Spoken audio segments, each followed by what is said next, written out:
this is probably an existential question as opposed to expecting specifics, but I guess anger is a part of all of us, but it seems to me that it's so much more prevalent everywhere now, and that can be politically, that can be world affairs, that can be so many different things. Do either of you have any idea of why we have so much anger in so many different places that at least we're becoming aware of? Is there anything that could be understood by us to understand why it seems so prevalent?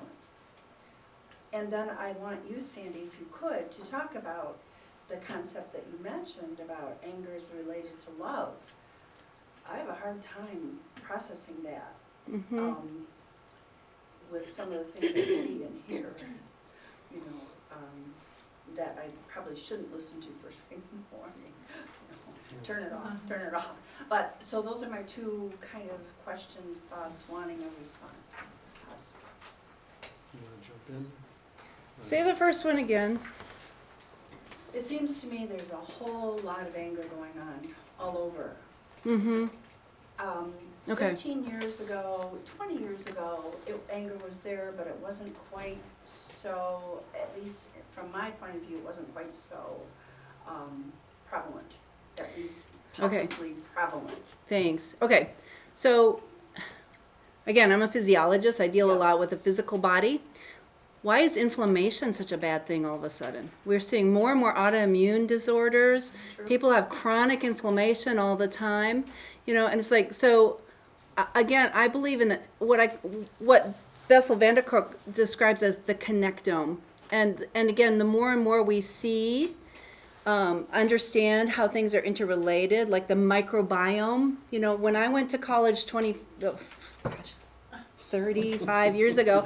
Come on now, Sandy. I'm a little mad. When I, you know, like we didn't talk about that. We talked about, you know, like organic chemistry. You know, we didn't talk about bacteria as a part of our digestion.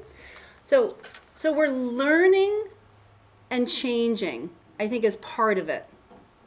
And I also think that, like, from the physical perspective, pretty much everything you hear right now is inflammation is bad, right?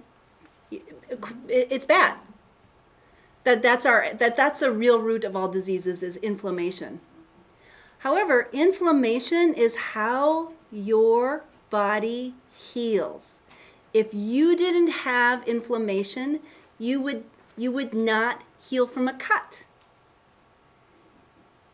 So it's how we heal. So inflammation is not bad, but we tend to push it down because it makes it inconvenient for us, because we don't want to sit with the discomfort of a painful shoulder. We ice it, we numb it, we take an ibuprofen so we don't feel it. And I'm like, sit with that injury. Let yourself feel it, because it's an important communication that you need to understand. What movements can I do that are safe? If I numb it, how will I know? Could that possibly be related to how we want it now? Yeah. So we're not going to take the time. Yeah, exactly. So this relates to culture, right? Because it's all connected. Yeah. How we deal with discomfort in our physical body is going to deal with how we deal with discomfort in our what in yoga and in Ayurveda or in the cosmology we call it the Great Mahat, and we're a part of it, right? But we have our particular place in it, right? So some birds are water lovers, some fly high in the air, some are in the middle, right? So, but they're all birds, they all have a part, and they all play a different role. So do we, right? But I think that we're not allowing, like I said, you know, the black man can't be angry. So we're not going to heal from that injury until we allow that inflammation to be felt, to sit with it, to know why that inflammation is there. It's hard work. And I think as a culture, aren't used to doing it. I think one of the, what I see a lot, and some of this might be superficial and maybe some other deeper stuff. There's more fear in the world. There's more tribalism in the world. There are more people in the world who are motivating people through their fears and through a sense of, belonging or likeness and fear. So that and there's a lot. I think there are a lot of. I think most of the people in the world still are guided by, what seems to be common sense. I'm frustrated with some things like that. That's just not common sense. I'm frustrated by all kinds of stuff going on and certain decisions that are made in the world, and so there's maybe more of that. Another thing that might be more superficial, again, but not unimportant, is I deal with all kinds of kids and all kinds of parents who are dealing with their kids around technology. Now, technology is wonderful. It's transformative. And it really can get in the way. I mean, we know study after study, that the more gaming and more tech time that people and kids have, the more anxious and depressed they are, and the more they're less able to process the world. I was with a 9-year-old boy the other day who said, when I don't have this game in front of me, I just don't know how to control myself. Then my mom gives it back to me, and wow. We've got addictions. There's a tech. So we've got. Anyway, I see that all the time, and I think, boy, we've got a bunch of amped up, angry kids who don't know how to operate when they're not being stimulated by technology.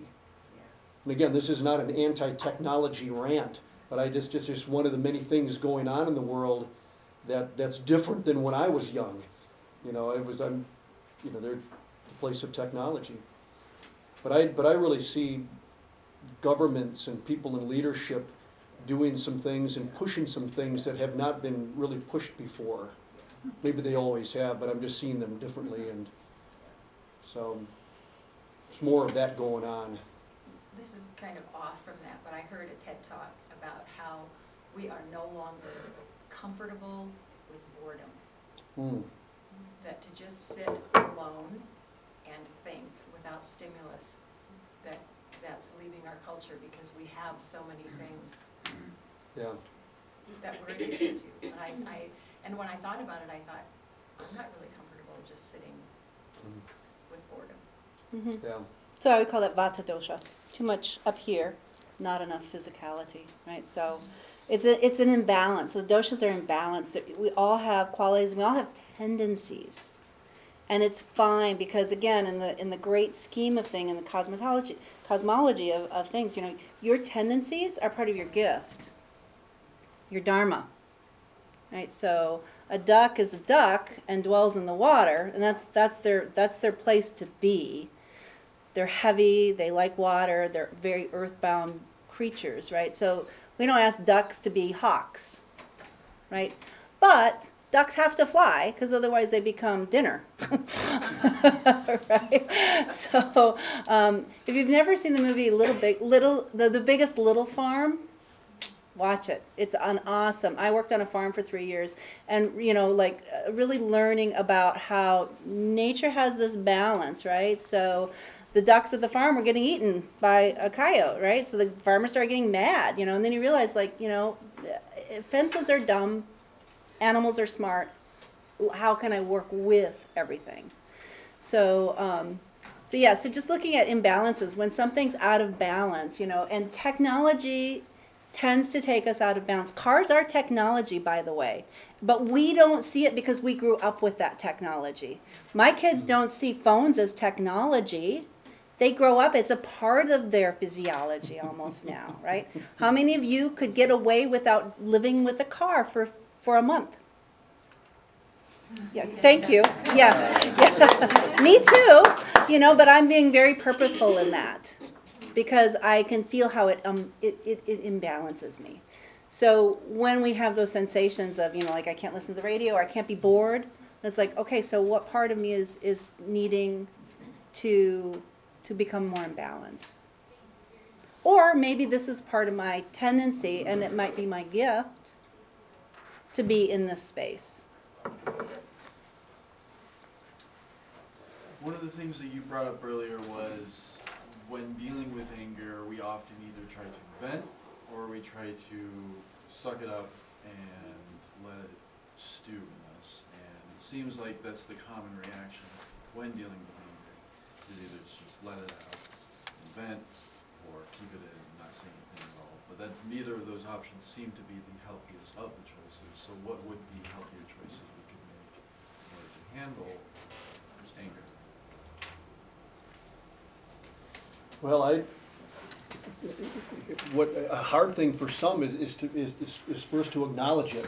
It's okay that I'm feeling this, and then to be able to to identify that, acknowledge it. I'm a big one on having good people in our lives who can assist us in our humanity, who can listen to us carefully, who are able to be with us when we're angry. If we don't have good, healthy, grounded, mature people in our lives, it's going to be tougher to do this. So you can call it managing, processing, really feeling it, living with it, and hopefully being in control with it. I don't want to be out of control. I can be angry, but being out of control is usually not good. I think the venting. There's maybe some other words. I mean, venting, actually, sharing, identifying, what I'm angry about. Hopefully, I'm doing that purposefully rather than just ranting and looking for allies. Eckhart Tolle says, when we complain, we make ourselves a victim. Leave the situation, change the situation, or accept the situation. All else is madness. That's some quote like that. So we've got to get at stuff. Hopefully anger, processing it, sharing it, being listened to, helps us move ahead. So anyway, that's kind of a quick response. I don't know if that's helpful at all. Could you repeat the three things? Oh yeah, leave the situation, change the situation, or accept the situation. All else is madness. So when I'm just venting or ranting and not doing anything else, I just need you to take my side. Can you believe what Barbara did? I'm bitching about something, and I'm really not getting at anything. I've got to do something else. Process it, share it, work with my friends or my family or a therapist, practitioners like Sandy. Man, there's a lot of things that I could do. The other reason I mentioned the venting is that I think that becomes an excuse for people to be abusive. And I just got to get this out, and so now I'm just again unleashing and blaming and venting.